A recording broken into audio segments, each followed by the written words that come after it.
Coucou tout le monde, bienvenue dans cette nouvelle vidéo. J'espère que vous allez bien, moi ça va très bien.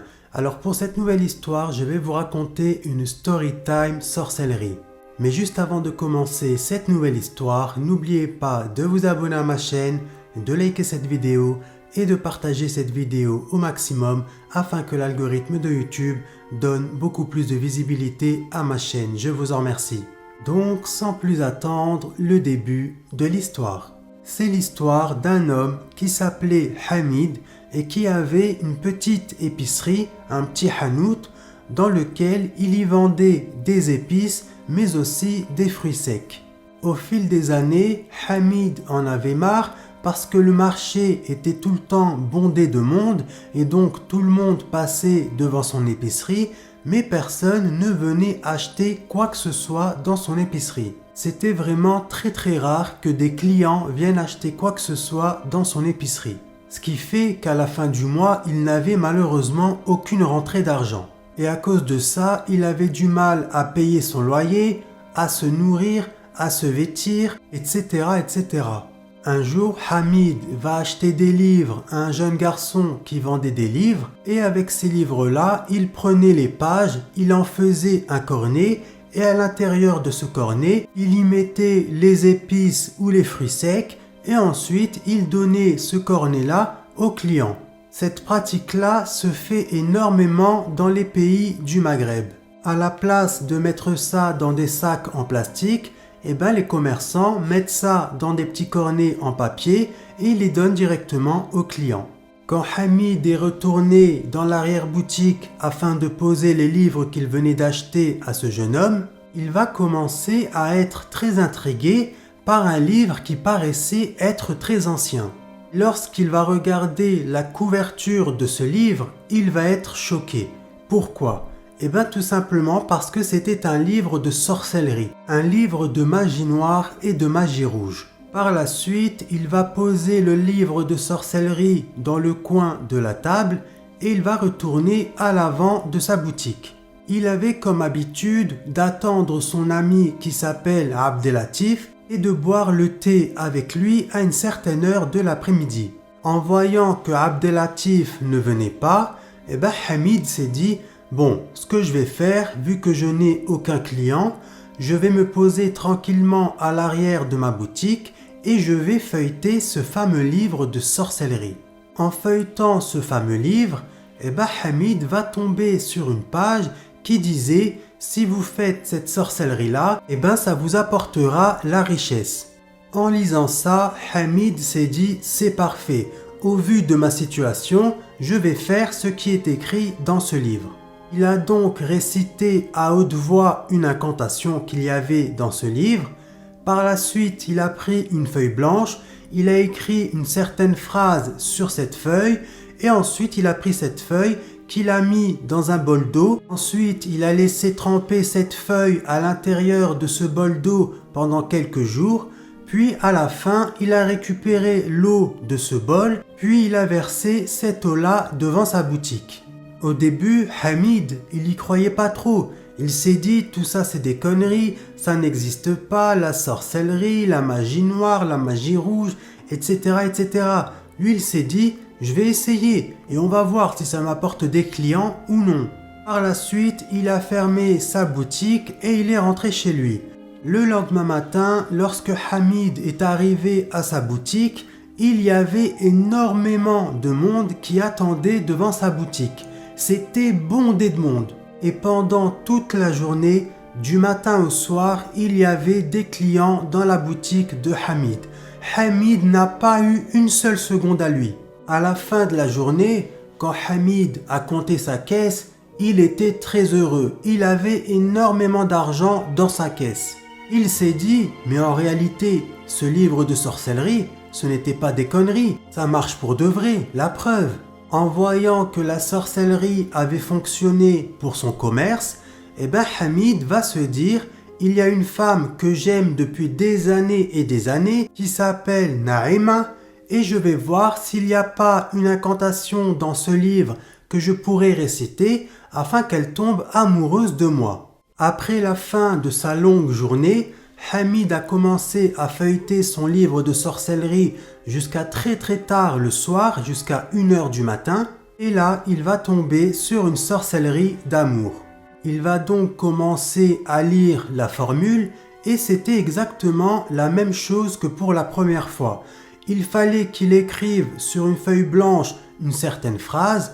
Par la suite, il fallait qu'il récite à haute voix plusieurs fois d'affilée une incantation. Puis par la suite, qu'il prenne cette feuille, qu'il la mette dans un bol d'eau. Il fallait qu'il laisse tremper pareil pendant quelques jours. Puis à la fin, il fallait qu'il récupère cette eau-là et qu'il en verse devant sa boutique et devant la porte d'entrée de Naïma. Puis quelques jours plus tard, après avoir renversé de cette eau-là devant la porte de Naïma et devant sa boutique, Hamid il a attendu. Et il s'est dit, j'espère de tout mon cœur que cela va fonctionner. Parce que moi, Naïma, je l'aime vraiment de tout mon cœur. Mais je ne sais pas si ça va réellement marcher parce que Naïma, elle travaille à la poste, elle a un bon salaire, elle a un bon statut social, elle a une grande villa et je ne sais pas si elle va être intéressée pour sortir avec moi. Donc je vais attendre et je verrai bien. Par la suite, il a attendu pendant 1 semaine, 2 semaines, 3 semaines, 1 mois. Et il s'est dit peut-être que cette sorcellerie ne fonctionne pas. Ou bien peut-être que c'est de ma faute. Peut-être que j'ai mal récité l'incantation. Peut-être que j'ai mal écrit l'incantation sur la feuille. Il a vraiment commencé à se poser 1001 questions. 1 mois et 10 jours après avoir fait cette sorcellerie pour que Naïma tombe amoureuse de lui, un jour, elle va venir à son épicerie et elle va lui dire « Salam alaikum Hamid, comment vas-tu ?» En voyant Naïma venir à sa boutique et en plus lui parler, Hamid il était choqué, il n'en revenait pas. Car c'était la première fois que Naïma lui adressait la parole et c'était la première fois qu'elle venait dans son épicerie. Ensuite, Naïma a commencé à discuter pendant quelques secondes avec Hamid. Elle lui a acheté 2-3 épices et quelques fruits secs et ensuite elle est rentrée chez elle. Et depuis ce jour-là, tous les jours, Naïma venait dans l'épicerie de Hamid. Elle venait dans l'épicerie de Hamid pour y faire quelques courses, mais surtout pour lui parler. Et quand elle regardait Hamid droit dans les yeux, elle le regardait avec des grands yeux, comme s'il était un prince, un roi. Elle le regardait vraiment avec admiration et avec amour. En voyant cela, Hamid il était trop content. Il s'est dit, ça y est, alhamdoulilah, la sorcellerie, elle a bel et bien fonctionné.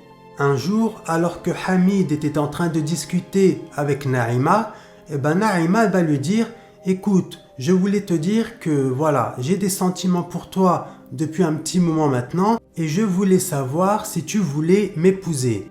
En entendant cela, Hamid il a commencé à rigoler et il s'est dit, maintenant c'est mon tour. C'est à moi de faire galérer cette femme-là.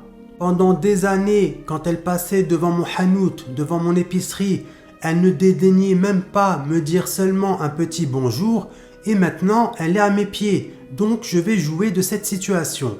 Et donc il lui a répondu et il lui a dit « Je suis vraiment désolé, mais c'est non, je ne veux pas t'épouser. En plus, je n'ai pas d'argent, j'ai une petite épicerie, j'ai pas de situation stable, donc je suis vraiment désolé, mais c'est non. » En entendant cela, Naïma, elle lui a dit « Mais non, ne t'inquiète pas, il n'y a pas de problème, moi je me fiche complètement de ta situation. Voilà, comme tu le sais, moi je travaille à la poste et j'ai un très bon poste à la poste, j'ai une très grande villa et on pourra y vivre tous les deux, ne t'inquiète pas pour ça. » En entendant cela, Hamid s'est dit « Ça y est, je l'ai dans la poche, je la tiens. » Et donc il a commencé petit à petit à se jouer de la situation. Ensuite, il lui a dit une nouvelle fois « Je suis désolé, mais c'est non. » Lui, personnellement, il voulait l'épouser, il voulait être avec cette femme, parce que cette femme-là, il l'aimait déjà depuis des années, mais il voulait simplement lui rendre l'appareil. Et tous les jours, Naïma venait dans l'épicerie et elle lui disait « Épouse-moi s'il te plaît, épouse-moi, le mariage, je le payerai de ma propre poche, je payerai tout de ma propre poche, mais s'il te plaît, épouse-moi. » Un jour, Naïma est passée voir, comme tous les jours, Hamid Elle lui a dit « Je t'en supplie Hamid, épouse-moi, j'ai trop envie de me marier avec toi, j'ai des sentiments pour toi, comme je te l'ai dit la dernière fois, c'est moi qui vais prendre en charge la totalité des frais. » En entendant cela, Hamid lui a dit « Écoute, moi j'ai pas envie de me marier. » Là, Hamida lui a dit « Écoute, il n'y a pas de problème, si tu veux pas te marier, on peut vivre tous les deux chez moi, il n'y a pas de problème. » Et là, Hamid va lui dire « Comment ça, vivre tous les deux sous le même toit? C'est un péché. » En entendant cela, Naïma va lui dire « Il n'y a pas de problème, moi je suis prête à tout pour être avec toi. Si nous devons nous marier, je suis prête à me marier avec toi. Si nous devons vivre dans le péché, pareil, je serai prête à tout pour être avec toi. Si tu me dis maintenant, démissionne de ton poste à la poste, je démissionne sur le champ. Si tu me demandes de sauter du balcon, pareil, je saute immédiatement du balcon, mais s'il te plaît, épouse-moi. Tout ce que tu me demanderas de faire, je le ferai. » Ensuite, elle lui a dit « Si tu veux, nous pouvons vivre dans le péché chez moi à l'abri des regards, et le jour où tu seras prêt à m'épouser, eh ben nous organiserons un mariage, tout simplement. Parce que être loin de toi, c'est trop pour moi, mon cœur ne le supporte pas. » En entendant cela, Hamid va lui dire « Écoute, j'ai mon meilleur ami, Abdelatif, qui a une maison. Parce que moi, je ne vis pas seul, je vis avec ma famille. Donc, ce qu'on va faire, c'est que je vais lui demander un soir les clés de chez lui et nous dormirons ensemble chez lui. » En entendant cela, Naïma lui a dit « Il n'y a pas de problème, je suis d'accord. » Quelques jours plus tard, Hamid et Naïma ont dormi pour la première fois ensemble et bien évidemment, ils ont eu un rapport intime. Et depuis ce soir-là, depuis leur première fois, plusieurs fois par semaine, Hamid empruntait l'appartement de son meilleur ami afin d'y dormir avec Naïma.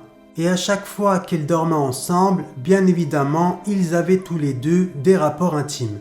Un jour, Naïma est venue voir Hamid à son travail pour lui dire qu'elle était enceinte de lui.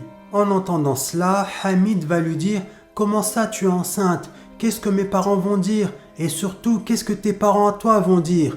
Dès qu'elle a entendu ça, Naïma lui a dit « Je m'en fiche de mes parents, je m'en fiche de ma mère, je m'en fiche de mon père et je m'en fiche de mes frères. Le plus important, c'est toi. Et la seule personne en qui j'ai peur, c'est toi. » Elle était littéralement devenue folle de lui. Elle était à ses pieds. Quelque temps après, la mère de Naïma va remarquer que le ventre de sa fille avait grossi. Elle a donc commencé à avoir des doutes, mais elle s'est dit voilà, je ne vais pas en parler directement à ma fille, je vais lui faire un petit peu à l'envers. Donc ce qu'elle a fait, c'est qu'elle a demandé à sa fille de venir avec elle au hammam. Quand elles sont allées au hammam, la mère de Naïma a tout de suite compris que sa fille était en réalité enceinte. Sur le coup, elle était choquée. Mais elle s'est dit, pour le moment, je ne vais rien dire du tout à ma fille. Je vais garder ce secret-là pour moi. Quelque temps après, alors que Naïma était chez sa mère, la mère va venir la voir, elle va fermer la porte derrière elle à clé et elle va lui dire « Ma fille, dis-moi la vérité, est-ce que tu es enceinte ou pas ?» En entendant cela, Naïma, elle ne va pas nier, elle va lui dire « Oui, c'est vrai, je suis enceinte. Et alors ?» En entendant cela, sa mère elle a commencé à pleurer et elle lui a dit « De qui tu es enceinte ?» Et là, sa fille va lui dire « De Hamid, l'épicier, le vendeur d'épices et de fruits secs. » Dès qu'elle a entendu ça, sa mère elle était choquée. Elle lui a dit « Quoi? Hamid, le clochard? Comment as-tu pu le laisser te toucher? Pourquoi tu as fait ça? En plus avec un homme comme lui, un clochard, un moins que rien. » Dès qu'elle a entendu ça, Naïma a commencé à s'énerver, elle a commencé à défendre Hamid, l'homme de sa vie, et elle lui a dit « Arrête de dire que c'est un clochard, ce n'est pas un clochard, ce n'est pas un moins que rien, moi je l'aime et c'est l'homme de ma vie. » Par la suite, sa mère elle lui a dit « Attends, je comprends pas, il y a un homme qui travaille avec toi à la poste et qui a un très bon poste à la poste, qui est venu te demander en mariage et tu as refusé. Et là, tu me dis que tu es amoureuse de ce clochard de Hamid. C'est pas possible, ma fille. Qu'est-ce qui t'est arrivé? Il y a même un homme qui vit à l'étranger qui a demandé ta main et tu as refusé. Et là maintenant, tu me dis que tu es amoureuse de Hamid. Franchement, ma fille, je n'arrive pas à te comprendre. » Hamid, de base, tu ne lui adressais jamais la parole. Tu ne lui disais même pas bonjour. Et aujourd'hui, tu es enceinte de lui. » Ensuite, Naïma lui a dit « Écoute maman, c'est mon choix. Moi, Hamid, je l'aime. Et Hamid, c'est la seule personne que j'écoute. C'est lui le seul et l'unique qui peut décider de ma vie et de mes choix. » La mère de Naïma, elle avait tellement peur pour la sécurité de sa fille, parce que Naïma, elle a des frères, et donc elle s'est dit, si ses frères apprennent qu'elle est enceinte, ils vont la tuer, tout simplement.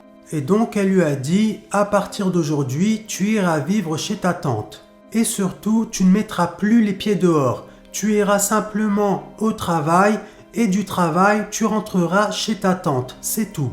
Et tu resteras vivre chez elle tout le temps de ta grossesse. Puis, quand ton enfant viendra au monde, nous verrons par la suite ce que nous ferons. Dès qu'elle a entendu ça, Naïma lui a dit « Y a pas de problème, on va faire comme ça ».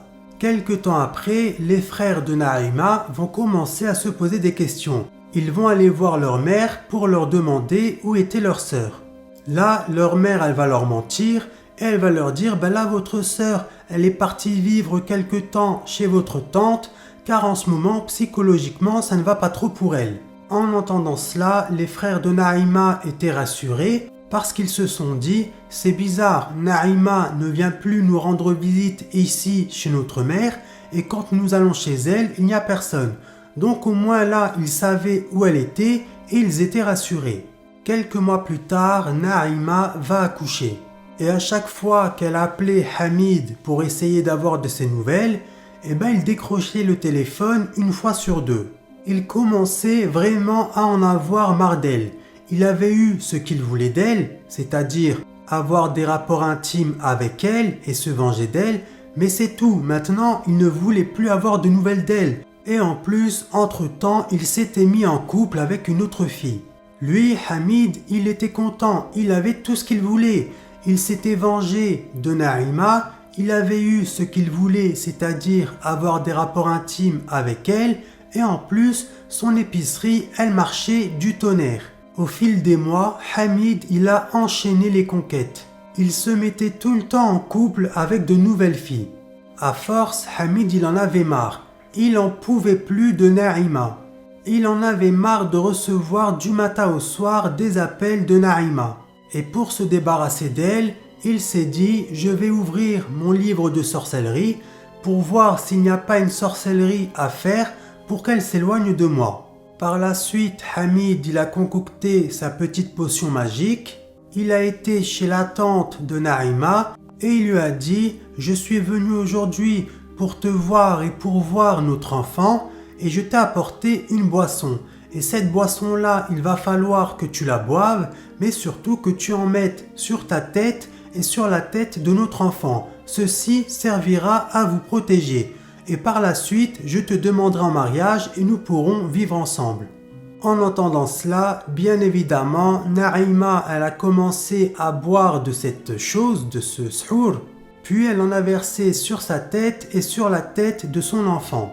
Quelques heures plus tard, la tante de Naïma a retrouvé sa nièce qui était totalement dans les vapes et le petit garçon, donc le fils de Naïma, qui était inconscient.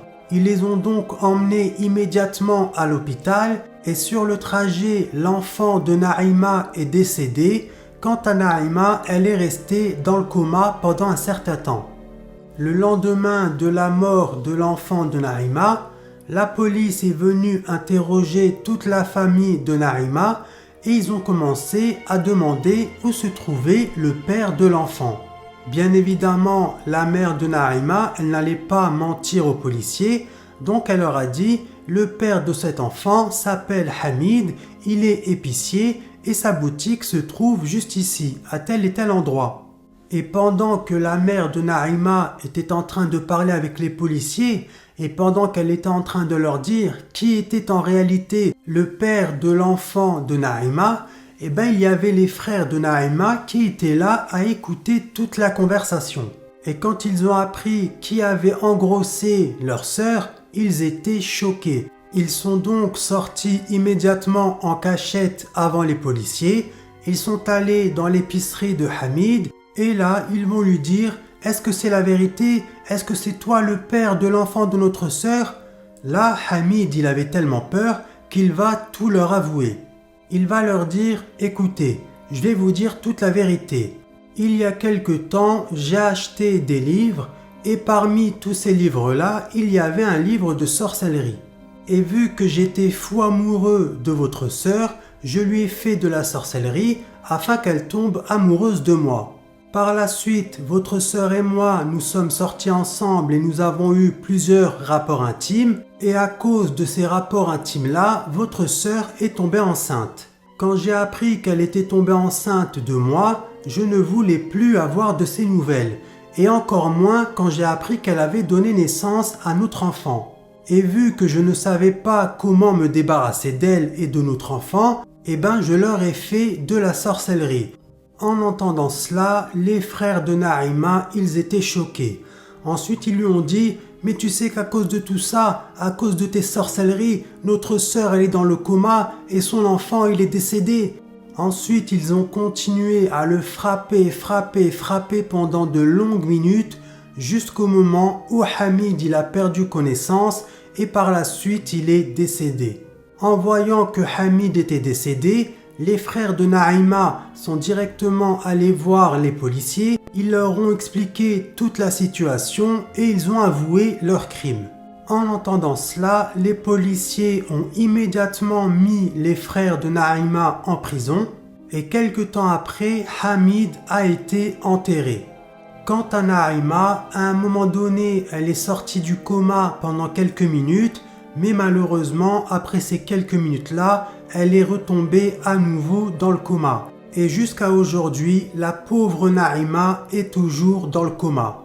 Donc voilà, c'est la fin de cette histoire. J'espère que cette histoire vous aura plu. Si c'est le cas, n'oubliez pas de vous abonner à ma chaîne, de liker cette vidéo et de partager cette vidéo au maximum afin que l'algorithme de YouTube donne beaucoup plus de visibilité à ma chaîne. Je vous en remercie. Je vous remercie d'avoir écouté cette histoire du début jusqu'à la fin. Quant à moi, je vous dis à la prochaine vidéo, Inch'Allah. Et quant à vous, je vous dis, prenez soin de vous. Bye!